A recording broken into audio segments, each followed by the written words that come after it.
Hey guys, so welcome back to week 4 of our 6-week henna series. It's crazy to think we're almost halfway done with this. But what we're going to be doing today is another painting.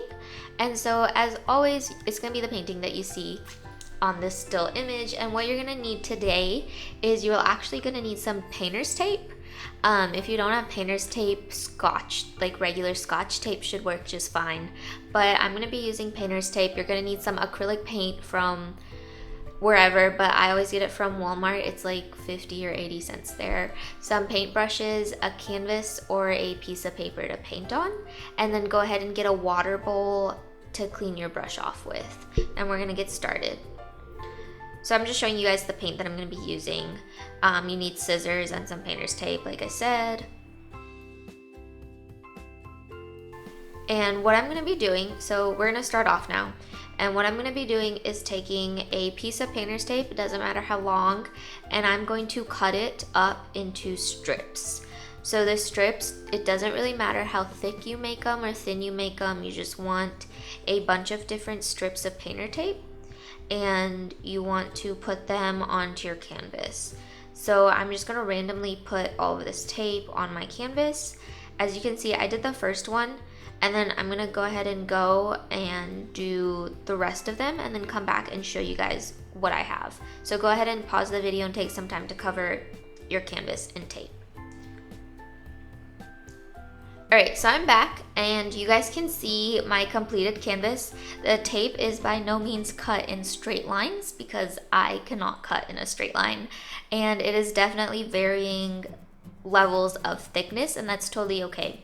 As always, I just kind of put it on there, no rhyme or reason as to the shapes that I made.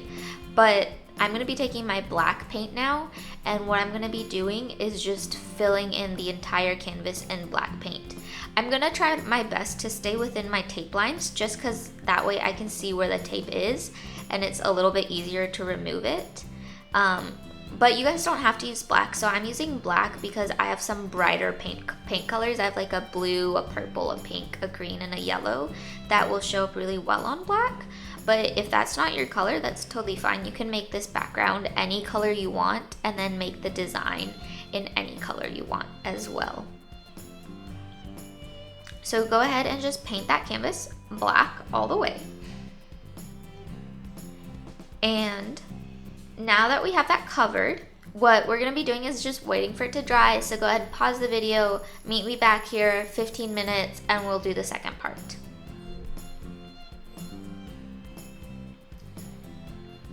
Alright guys, so my canvas is nice and dry now, as you can see, and we're gonna be moving on to the second part of our painting.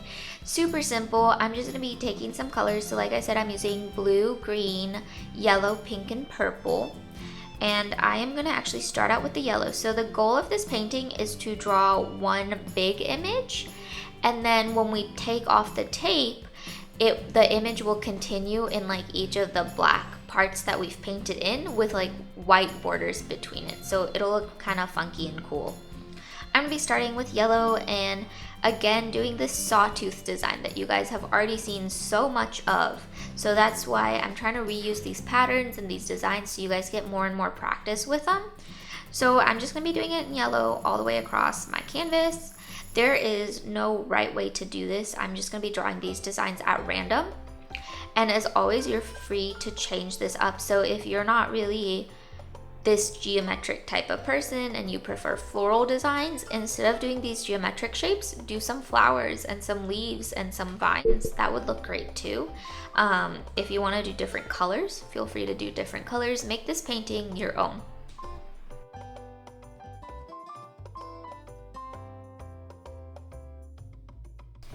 So now I'm going to be adding some swirls in pink, and I'm just going to add them all over my canvas.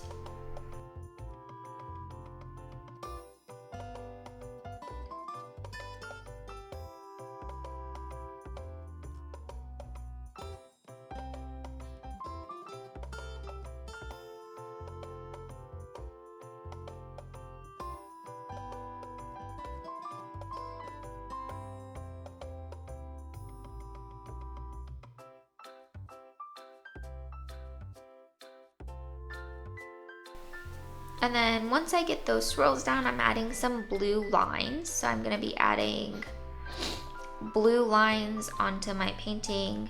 These are just lines drawn at random. I'm trying to make sure that every picture or image I draw goes across multiple of those black areas of my painting, because I really want it to look kind of like a continuous painting that's been divided up by white lines eventually. So I'm trying to draw big shapes that span large spaces.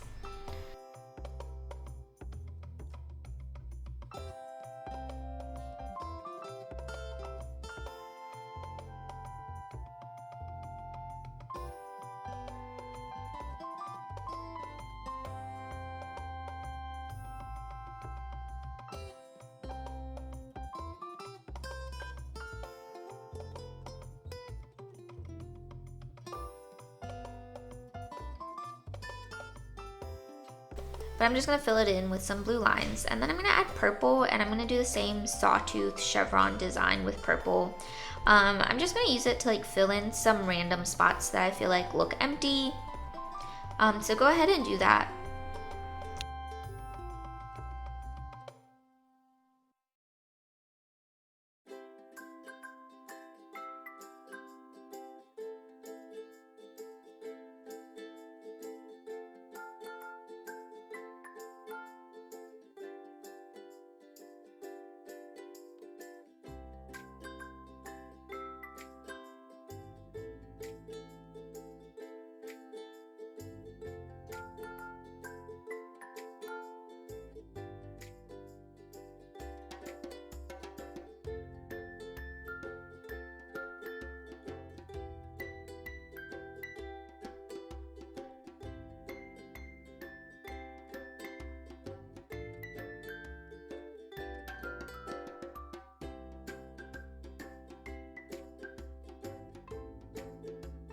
And then I'm gonna take my green and I'm just gonna polka dot it. So just fill in some black spaces that are empty with polka dots and kind of just fill up some empty space, yeah.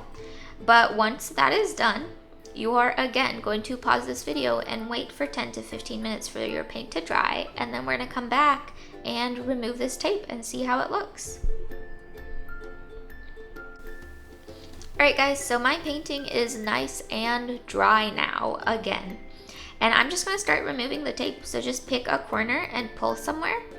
I don't know if you guys did my last 6-week henna series, but we did a technique similar to this where I actually did not let the paint dry all the way because I kind of wanted it to have some splatters.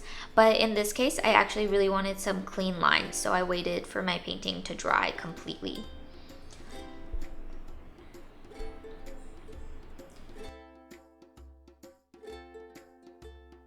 Alright, so I got the last of my tape off, and there you have it. There's my painting.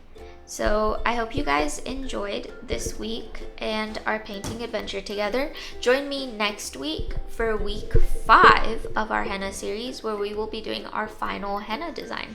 I'm excited to see you guys there. I hope you guys had fun.